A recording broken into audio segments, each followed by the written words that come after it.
datang kepadamu.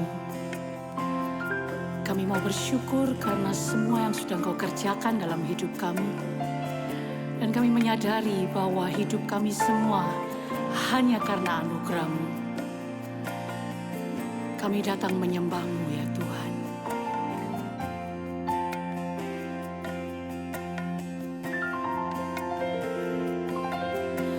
Kemanakah aku dapat pergi, menjauhi roh-Mu yang suci, Kau sahabat,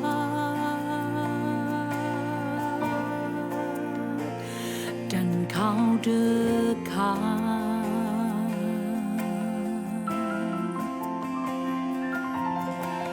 Bahkan seluruh pengabdianku tak bisa membalas kesetiaan-Mu, sungguh mulia.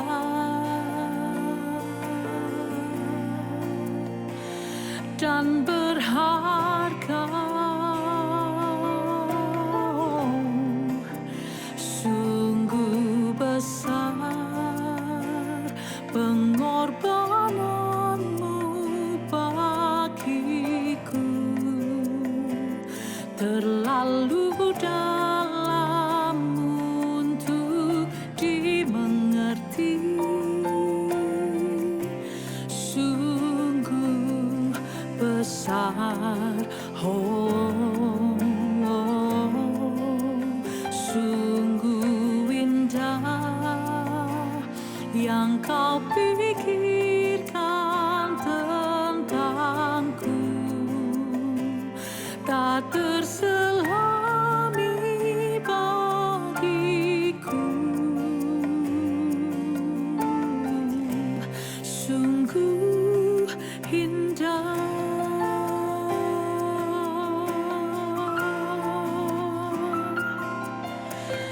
Kemanakah aku dapat pergi, menjauhi roh-Mu yang suci, Kau sahabat,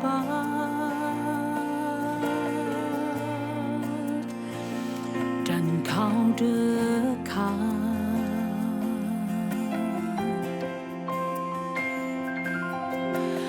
Bahkan seluruh pengabdianku tak bisa membalas kesetiaan-Mu, sungguh mulia.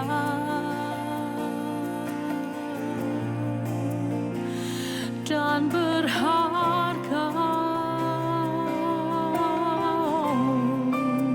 sungguh besar pengorbanan-Mu bagiku, terlalu dalam untuk dimengerti. Sungguh besar, sungguh indah yang Kau pikirkan tentangku, tak terselami bagiku. Sungguh indah,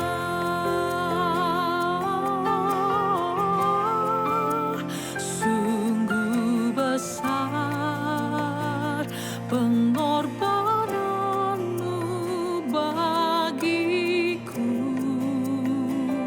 terlalu dalam untuk dimengerti. Sungguh besar,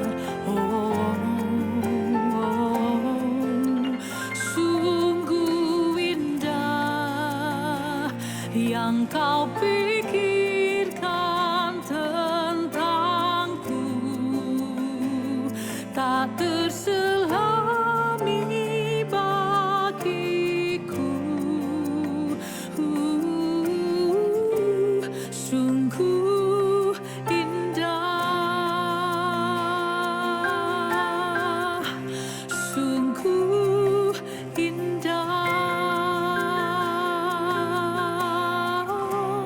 sungguh indah.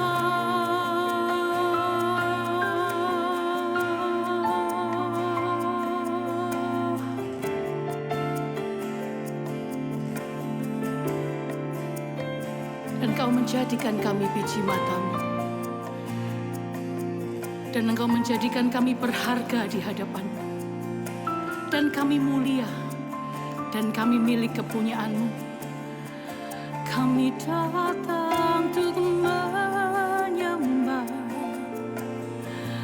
Oh, bersyukur-Mu atas kasih-Mu bagiku. Tak terselami, tak dapat ku mengerti besarnya kasih setia-Mu. Oh, cinta-Mu ajaib, kasih-Mu besar bagiku, Tuhan. Ku hargai, oh takkan pernah ku lupakan.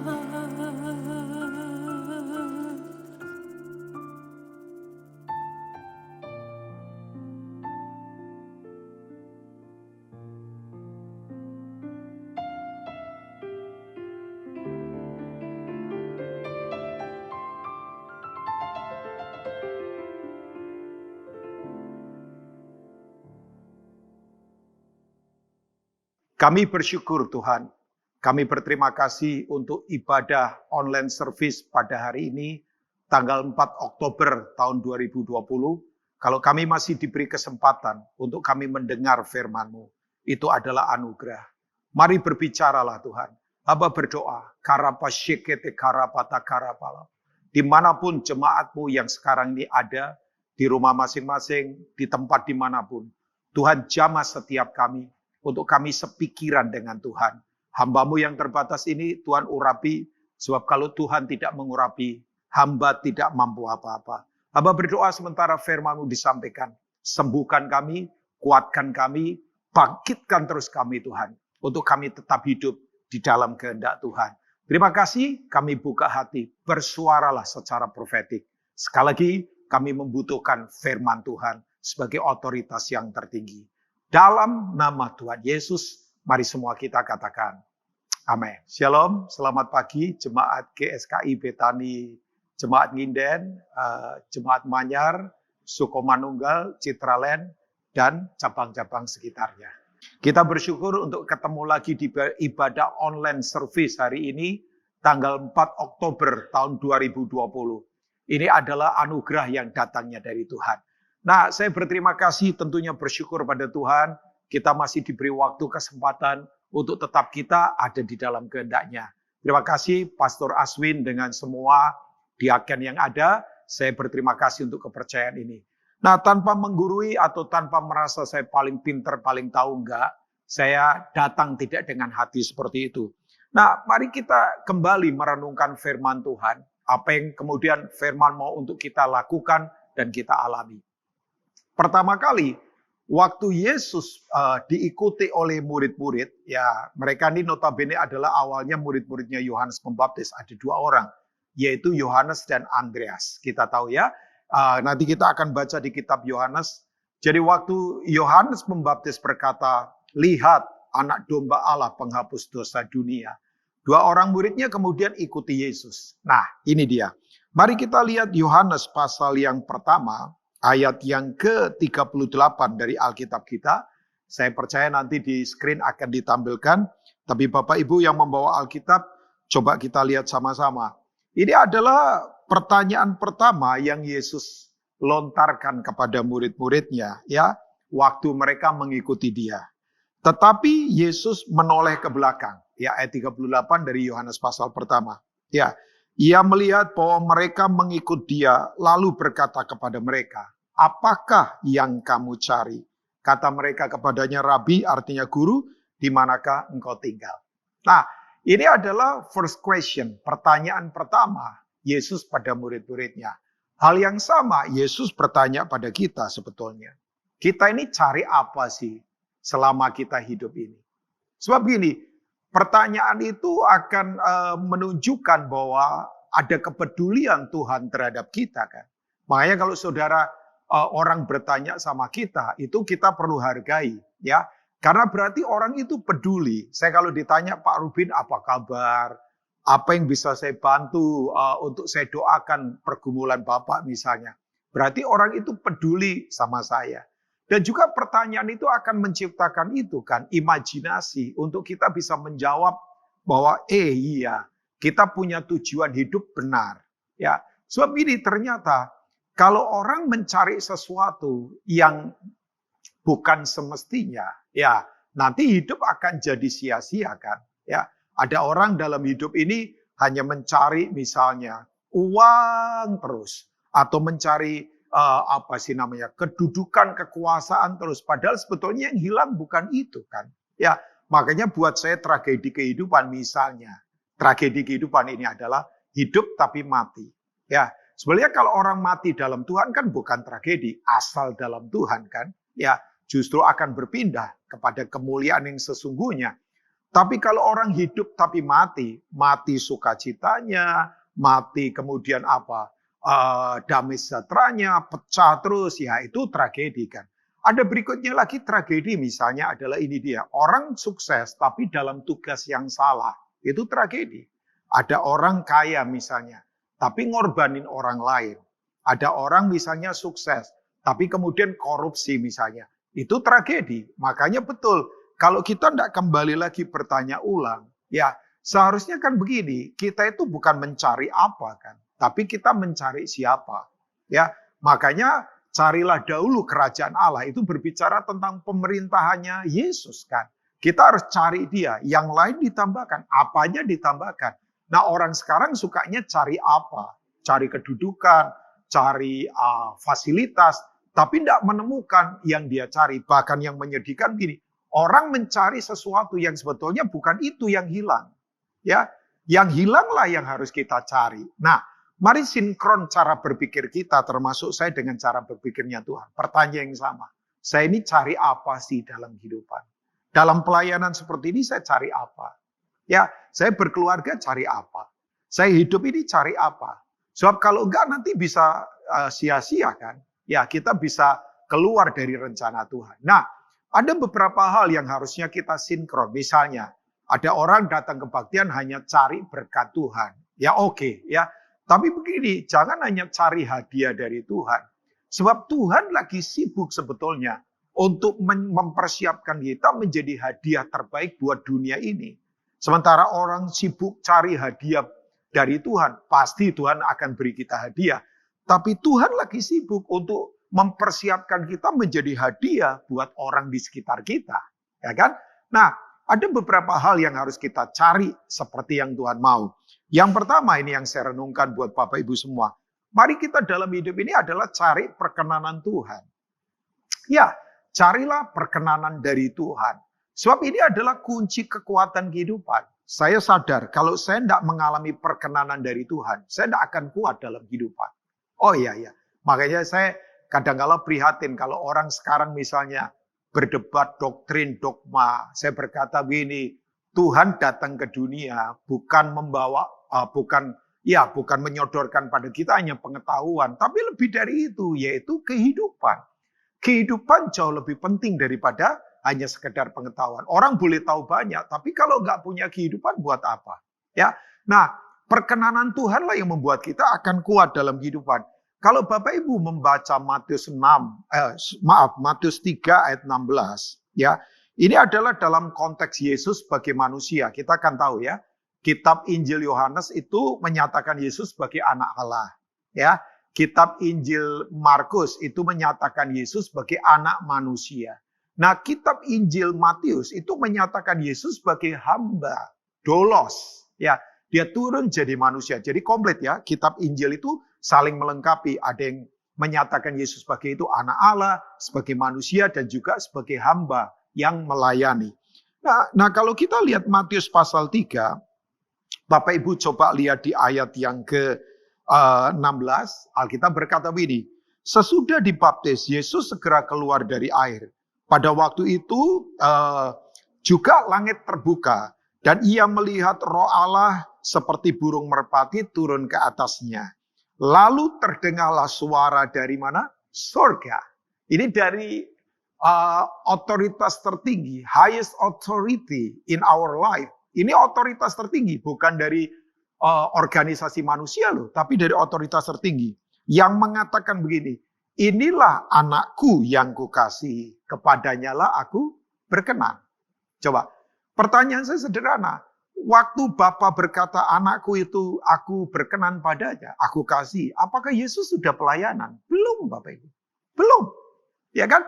Dia belum memulai menyembuhkan orang, memberi makan ribuan orang, belum. Ya. Jadi begini Bapak Ibu, Yesus tuh diperkenan oleh Bapa. Ya. Pertanyaannya kenapa bisa begitu kan? Ya, ini saya bilang secara manusia, Yesus secara manusia, walau dia Tuhan 100%. Nah, begini Bapak Ibu, kalau kita menilai kembali, kelahiran Yesus ditulis kan. Kemudian sampai usia 12 tahun. Yesus waktu itu ada diajak oleh orang tuanya pergi ke Bait Allah. Dia sudah akil balik, usia itu sudah dewasa. Ternyata ketinggalan. Jadi waktu orang tuanya balik karena banyak orang kembali ke Galilea, which is Yerusalem ada di Yudea, itu perjalanan jauh itu. Kalau naik bus saja sekarang bisa 1,5 jam kira-kira ya. Nah, Bapak Ibu tahu apa yang terjadi? Ternyata Yesus ketinggalan. Jadi orang tuanya Yusuf Maria kembali lagi ke Yerusalem. Ternyata Yesus waktu itu lagi diskusi sama tokoh-tokoh agama. Kita tahu. Kemudian Yesus kembali lagi. Lukas berkata, dia ada di dalam asuhan dari Yusuf dan Maria. Nah, begini Bapak Ibu. Setelah itu, Yesus tuh ceritanya nggak ditulis lagi. Kita tahu kan? Baru dia kemudian muncul di usia 30 tahun. Dia memulai pelayanan. Nah, selama berbelasan tahun, kira-kira 18 tahun, ada di mana? Ada orang tafsirkan, oh dia pergi kemana, yang lucu lagi, pergi ke Tibet lah, udah ngawurnya luar biasa. Nah, Yesus itu ada dalam kehidupan sehari-hari. Ya, Bapak Ibu, dia ada di keluarganya Yusuf, orang tuanya secara fisik kan. Nah, Bapak Ibu apa yang dia lakukan? Dia menjadi tukang kayu. Dia tekton, dia ahli perkayuan. Bahkan nanti kalau kita membaca sejarah, setelah dia dewasa, Yusuf itu meninggal. Nah, Yesus itu punya beberapa saudara secara manusia. Yakobus misalnya, Yudas, dan ada juga saudarinya perempuan.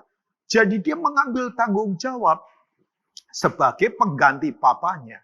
Ya, makanya seringkali orang Farisi berkata, bukankah dia ini tukang kayu? Tapi tidak dikatakan, wah ini tukang kayu yang pekerjaannya nggak beres. Enggak, dia excellent dalam kehidupan. Jadi kalau saya boleh tarik, 90% kehidupan Yesus itu ada di keluarga, di kehidupan sehari-hari. Yang nggak ditulis di Alkitab. Waktu ditulisnya yaitu waktu kelahiran dan setelah usia 12 tahun, dia tidak ditulis. Tapi dia kemudian muncul di pelayanan di usia 30 tahun. Jadi kalau saya boleh berkata, 90% kehidupannya dia itu yang penting Bapak Ibu. Di mana kesetiaannya, tanggung jawabnya, ini yang membuat Bapa berkenan kepada dia. Ya. Makanya kita nggak kemudian berpikir ujuk-ujuk dipromosi, enggak. Orang mau sukanya ujuk-ujuk dipromosi. Ya, padahal kalau orang nggak siap, justru promosi menghancurkan dia. Pernah nggak lihat orang yang begitu diangkat kedudukannya, gelarnya, atau maksudnya kehidupannya langsung jatuh karena nggak siap. Nah, Bapak Ibu 10% saja Alkitab menulis Yesus ada di pelayanan kan. Di aktivitas pelayanan maksudnya. Nah, saya menyadari begini Bapak Ibu, ternyata semua aktivitas kebaktian kita, kalau tidak menyentuh kehidupan sehari-hari, ya itu kita perlu berpikir ulang lagi. Berarti nanti kemunafikan yang ada. Ya kan? Jadi begini Bapak Ibu semua, bahwa Yesus itu diperkenan, dipromosi oleh Bapaknya. Karena begini, memang hidupnya ada dalam perkenanan. Ya, di hadapan Bapaknya. Nah, saya ingin mengajak kita Bapak Ibu, yuk, mari hidup dalam perkenanan dengan Tuhan. Ya udah, enggak usah. Sayangnya sih ya, hari-hari ini orang lebih suka cari perkenanan pada manusia. Jangan. Carilah perkenanan dari Tuhan. Tuhan yang sanggup promosi kita, percayalah. Makanya promosi tidak datang dari utara, timur, selatan, dan barat. Promosi datang dari Tuhan. Bapak Ibu, Tuhan lihat hati kita kok, percayalah. Ya, makanya 2 Tawarin 16 ayat 9 berkata, Mata Tuhan menjelajah ke seluruh bumi. Lo bayangkan, satu titik paling kecil pun di bumi ini nggak ada yang tersembunyi. Yang setuju katakan amin. Tapi dia akan melimpahkan kekuatannya pada orang yang bersungguh hati terhadap Tuhan. Totalitas hatinya buat Tuhan. Nah ini yang harus kita cari. Makanya saya dorong hari ini jemaat GSKI yang ada di Nginden, di Manyar, di Citraland, di Sukamanunggal, dan jemaat-jemaat cabang yang lain. Yuk bersungguh hati pada Tuhan. Yuk bersungguh-sungguhlah dalam pelayanan. Bersungguh-sungguhlah dalam berdoa. Bersungguh-sungguhlah kalau seorang istri yang lagi masakin buat keluarga. Bersungguhlah seorang pria dalam berkeluarga, dalam kehidupan. Bersungguhlah dalam segala hal. Karena inilah kunci untuk kita mengalami terus ada dalam perkenanan Tuhan. Oh iya, tidak perlu cari sekali lagi promosi dari manusia. Nggak usah. Carilah promosi dari Tuhan. Kalau Tuhan mengangkat, Tuhan tidak akan pernah membuat kita mengalami hal yang buruk dalam kehidupan. Yakinlah. Ya. Nah, Bapak Ibu, makanya dalam Lukas pasal yang kedua, ayat yang ke-52, Alkitab berkata bahwa Yesus tuh makin bertumbuh, makin kuat, makin dikasih Tuhan, dan makin dikasih oleh manusia. Wow, mari cari perkenanan dalam kehidupan Bapak Ibu. Gak usah takut Bapak Ibu ya. Coba Pak Rubin, kita ini siapa sih? Orang-orang biasa. Saya juga orang biasa Bapak Ibu. Oh iya, kalau saya tidak hidup dalam perkenanan Tuhan, saya habis, percayalah. Ya, coba Bapak Ibu kalau lihat di Injil, kalau kita misalnya baca di kitab Matius kah atau kitab Lukas, waktu Yesus bangkit dari antara orang mati, kita tahu kan, 3 kali dia menyatakan dirinya. Ya, dia menampakkan dirinya sengaja, idenya dia. Dia menampakkan dirinya kepada siapa? Kepada orang-orang biasa, orang-orang sederhana. Dia menampakkan dirinya kepada orang-orang sederhana. Pada Petrus yang suka bikin salah juga. Pada Thomas yang peragu, bayangkan. Biasanya harusnya begini Bapak Ibu. Kalau orang bangkit dari antara orang mati, harusnya kan, oh iya, Yesus harusnya tampakkan diri ke Pilatus. Kok ahli-ahli Taurat ke Hanas, Kayafas dan berkata, saya bangkit loh. Enggak. Dia menampakkan diri pada orang-orang biasa. Jadi kalau Bapak Ibu berkata, apa mungkin saya diperkenan Tuhan? Tuhan mau memperkenan kita. Yuk, Tuhan lihat hati kita. Ya, jadi itu yang harus kita cari yang pertama. Yang kedua adalah, yang harus kita cari apa? Supaya hidup tidak mengalami tragedi. Yaitu kehendak Tuhan. Yang setuju katakan amin. Ya, Bapak Ibu kejarlah kehendak Tuhan. Ya, nah begini, semua hal yang kita kerjakan, kalau tidak disentuhkan pada kehendak Tuhan, percuma. Oh iya, saya pun melakukan aktivitas apapun. Apakah ada kehendak Tuhan dengan apa yang saya kerjakan? Bapak Ibu seorang pebisnis. Apakah waktu kita bekerja ada kehendak Tuhan di sana? Cirinya ada kehendak Tuhan adalah ada karakter Kristus di sana. Ya, makanya kalau Bapak Ibu membaca Matius pasal 7 tentang isu akhir zaman kan. Ya, wah saya kalau baca ayat itu sampai sekarang pun saya mau tetap ketakutan. Takut kudus ya Bapak Ibu buat hidup saya. Alkitab berkata, bukan setiap orang yang berseru kepadaku Tuhan, Tuhan, yang akan masuk ke dalam kerajaan Allah. Jadi isunya bukan soal berseru. Isunya bukan soal kita hanya tahu dia Tuhan. Itu nanti mengalami kecelakaan pemahaman tentang Tuhan. Ada banyak orang mengalami kecelakaan pemahaman tentang Tuhan. Hanya tahu Tuhan tapi tidak mengalami Tuhan. Nah, Alkitab berkata begini kan, melainkan orang yang melakukan kehendak Bapakku, ya, yang akan diselamatkan kan. Nanti di hari-hari terakhir akan ada orang berkata, bukankah aku bernubuat, aku mengusir setan, aku menyembuhkan orang sakit. Ternyata semua kegiatan ritual kita itu tidak ada artinya kalau kita tidak hidup dalam kehendak Tuhan. Nah, saya ingin membaca Roma pasal yang ke-11 ayat 36. Ya, ada teman saya punya usaha dan perusahaannya dia itu punya visi dan misi. Dia ambilnya cuma dari ayat ini. Wah, tapi powerful menurut saya. Ya, nah itu dia. Ini dia yang Paulus katakan. Kita tahu kitab Roma ini ditulis untuk jemaat yang mengalami aniaya hebat. Seperti kita ini sekarang kan lagi tertekan di semua sisi secara dunia. Ya kan? Semua tidak pasti, semua membingungkan. Wah, ada tekanan luar biasa di keluarga, di pekerjaan, krisis terjadi di mana-mana. Tapi percayalah, ada kekuatan dari Tuhan Bapak Ibu ya. Saya bilang begini bukan megalomania. Nah ayat 36 berkata begini, Roma pasal 11, Roma 11 ya. Sebab segala sesuatu adalah dari Dia dan oleh Dia dan kepada Dia, bagi Dialah kemuliaan sampai selama-lamanya. Yang setuju katakan amin. Jadi semua hal itu saya ingatkan dari Dia. Maafkan, kita bukan pemilik. Kita ini hanya pengelola. Kita ini adalah steward dalam Tuhan. Kita bukan owner. Waktu, kehidupan, pelayanan adalah milik Tuhan. Ya, mari begini, semuanya hanya untuk Dia saja. Sebab nah ini dia. Bapak Ibu percayalah, kalau Tuhan utus kita, pasti Tuhan urus kita. Tuhan utus, Tuhan pasti urus. Percayalah. Ya, makanya kalau kita ada di dalam kehendak Tuhan, wah itu paling luar biasa. Nah untuk mengalahkan ini, supaya kita menemukan ini dalam kehidupan Bapak Ibu, harus kita kalahkan apa? Sebab lawan dari kingdom of God, kerajaan Allah itu bukan kingdom of darkness, bukan kerajaan gelap. Yang nggak level lah, Tuhan dilawan sama setan, nggak level. Ya, tapi lawan dari kingdom of God. Kingdom of God itu versusnya adalah, lawannya adalah kingdom of self. Ya, kerajaan sendiri, keakuan itu. Saya sadar Bapak Ibu bahwa the big enemy dalam hidup saya adalah keakuan saya. Makanya betul kan Bapak Ibu ya. Nah, kita harus tahu keakuan atau duniawi itu punya sistem kan. Kita tahu ya, definisi sistem kan ini dia. Ya, sistem itu adalah keterpaduan kepercayaan untuk kita bisa melakukan sesuatu demi sebuah kemajuan harusnya. Nah, keterpaduan kepercayaan apa yang ada di dalam diri kita? Itu yang akan menentukan kita kuat atau tidak. Nah, saya ingatkan saja Bapak Ibu, keakuan itu punya sistem kan. Kalau kita baca 1 Yohanes pasal yang kedua, coba kita lihat sebentar. Ya, beberapa saat lagi saya akan selesaikan sharing ini untuk membangun dan menguatkan Bapak Ibu supaya kita tidak meleset dari sasaran.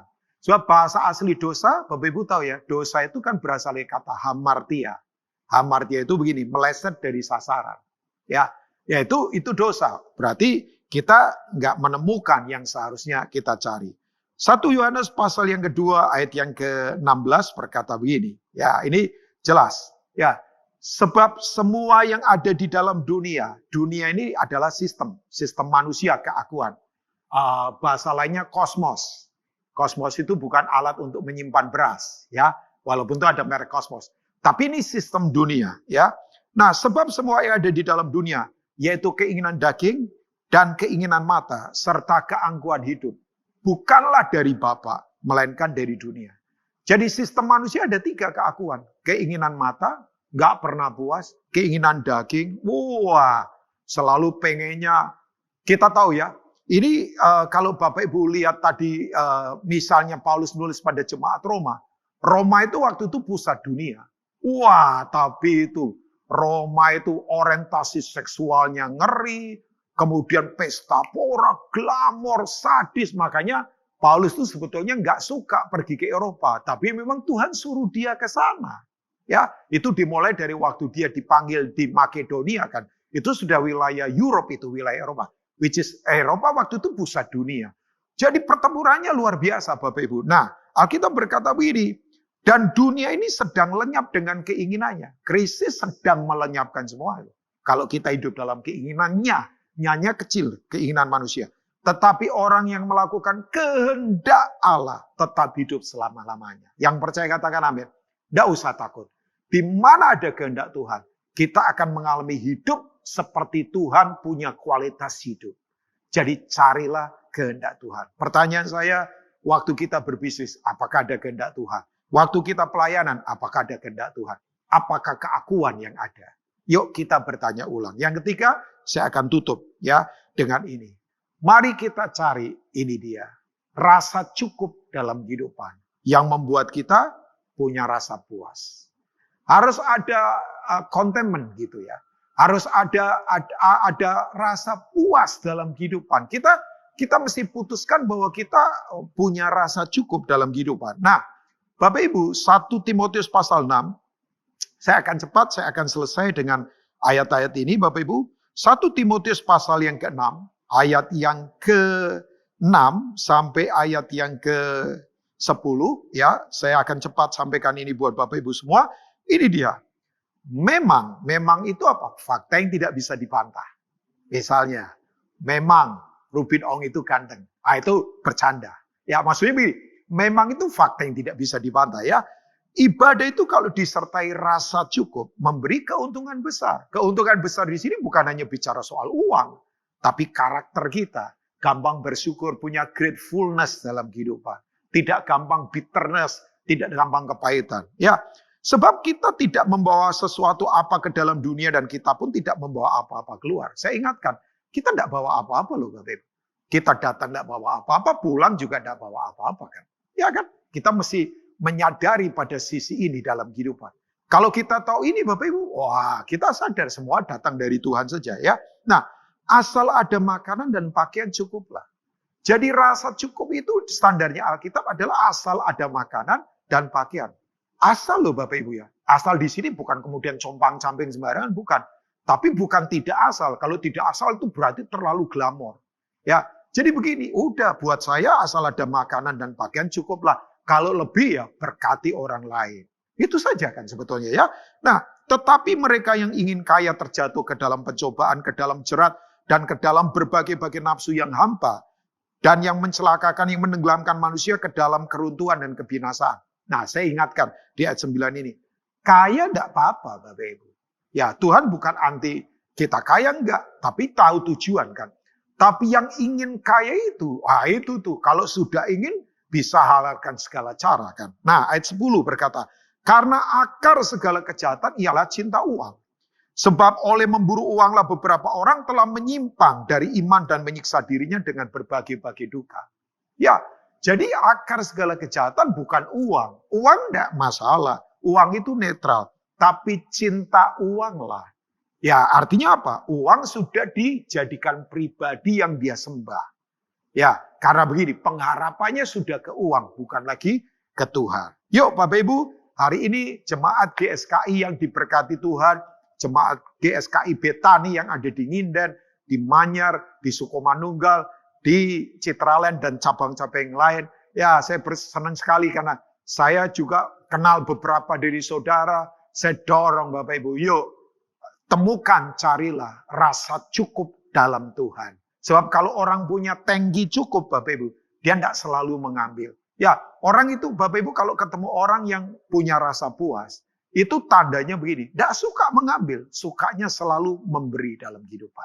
Nah, saya berdoa Bapak Ibu semua, yuk kita menemukan yang kita cari. Jangan sampai meleset dari kehidupan. Saya ingin berdoa buat kita semua. Mari tutup mata Bapak Ibu, jemaat GSKI Betani yang ada di Nginden, di Manyar, di Citraland, di Sukomanunggal, dan semua cabang. I want pray for you all. Mari taruh tangan di dada kita. Mari kita berdoa. Karapa shekete karapa takarapa. Oh karapa papa. Biar firman ini termeterai dalam hati kami. Sembuhkan kami, kuatkan kami. Yang lemah dikuatkan, yang dahaga dipuaskan. Berbicara terus buat kami Tuhan. Hamba berdoa kuatkan jemaat ini. Di tengah semua persoalan apapun yang terjadi. Tuhan tak pernah tinggalkan kami. Dalam nama Tuhan Yesus, haleluya. Mari katakan, amin. Tuhan memberkati Bapak Ibu semua.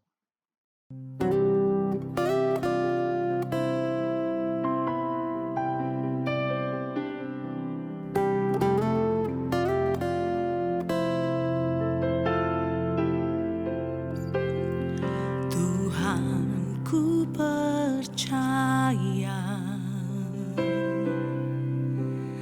rencanamu indah, walau saat ini tak ku mengerti.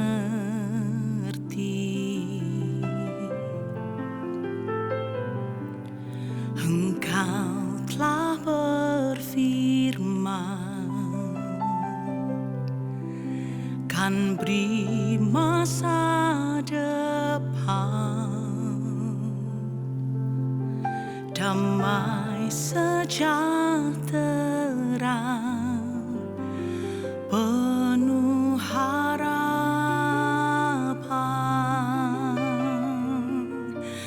Ku tahu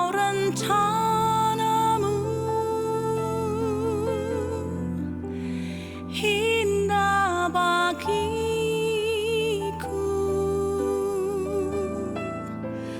Ku tahu kehendak-Mu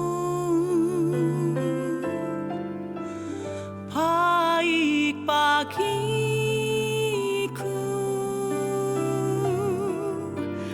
Ku tahu rancangan-Mu sempurna bagiku.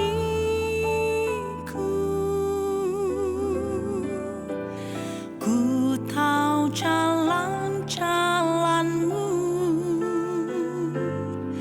yang terbaik bagiku. Ku tahu rencana-Mu indah bagiku.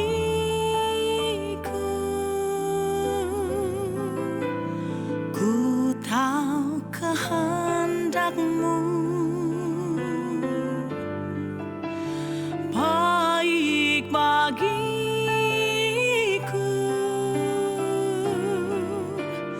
Ku tahu rancangan-Mu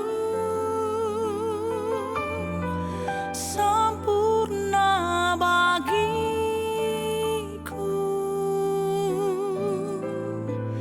Ku tahu jalan-jalan-Mu yang terbaik bagiku. Ku tahu jalan-jalan-Mu yang terbaik bagiku. Ku tahu jalan-jalan-Mu yang terbaik bagiku.